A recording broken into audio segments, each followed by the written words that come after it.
Akon City ñu bare nga koy dégg nag waaye man daal am naa ci jàngat yu bare te tiit naa ci nag waaw milliards yi mu wax ne moom lay tabaxee dëkk bi ne fii lu ëpp 3000 milliards loolu du xaalis bu ndaw te ñun xaalis moom bu xasee dugg rek fàtte nañu lépp dootuñu xool dara économiquement li muy def xëy na baax na projet bi mën na am mën na jur lu bare ci économie bu dox ci réew mi yàlla rek a xam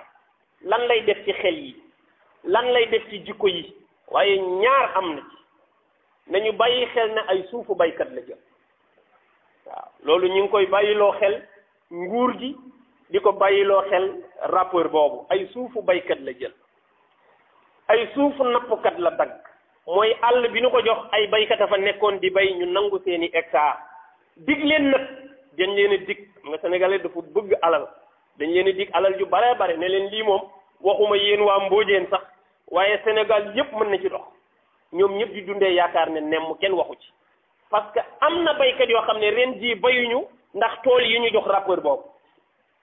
am na ci ñu dàmp mais am na ci ñoo xam ne ba léegi jotaguñu ñu ngi dundee yaakaar nag waxuñu ci ñu ngi noppi waaye am na baykat yu ci commencé loru te bàyyiwuñu leen xel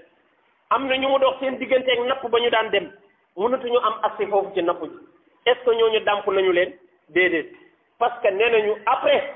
jeunes yu bare foofu mën nañ ci am liggéey bu baax a baax seeni doom dana ci liggéey am na avenir parce que projet 10 ans la ku yàlla dimbaliwul tuuti ci ñoom sax doo ko fekkee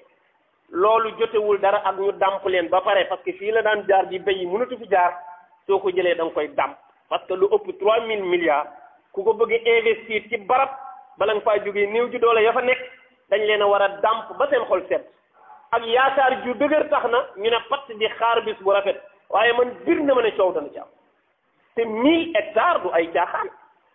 donte sax suivi yi nii lay def ñu naan 50 hectares 100 hectares 500 hectares 1000 hectares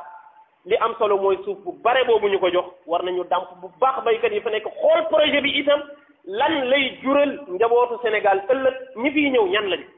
yàlla nañu yàlla musal nag ci yooyu ñuy njortu ba lépp fanq du am parce que bu amul moo ñu gënal kon yàlla nañu yàlla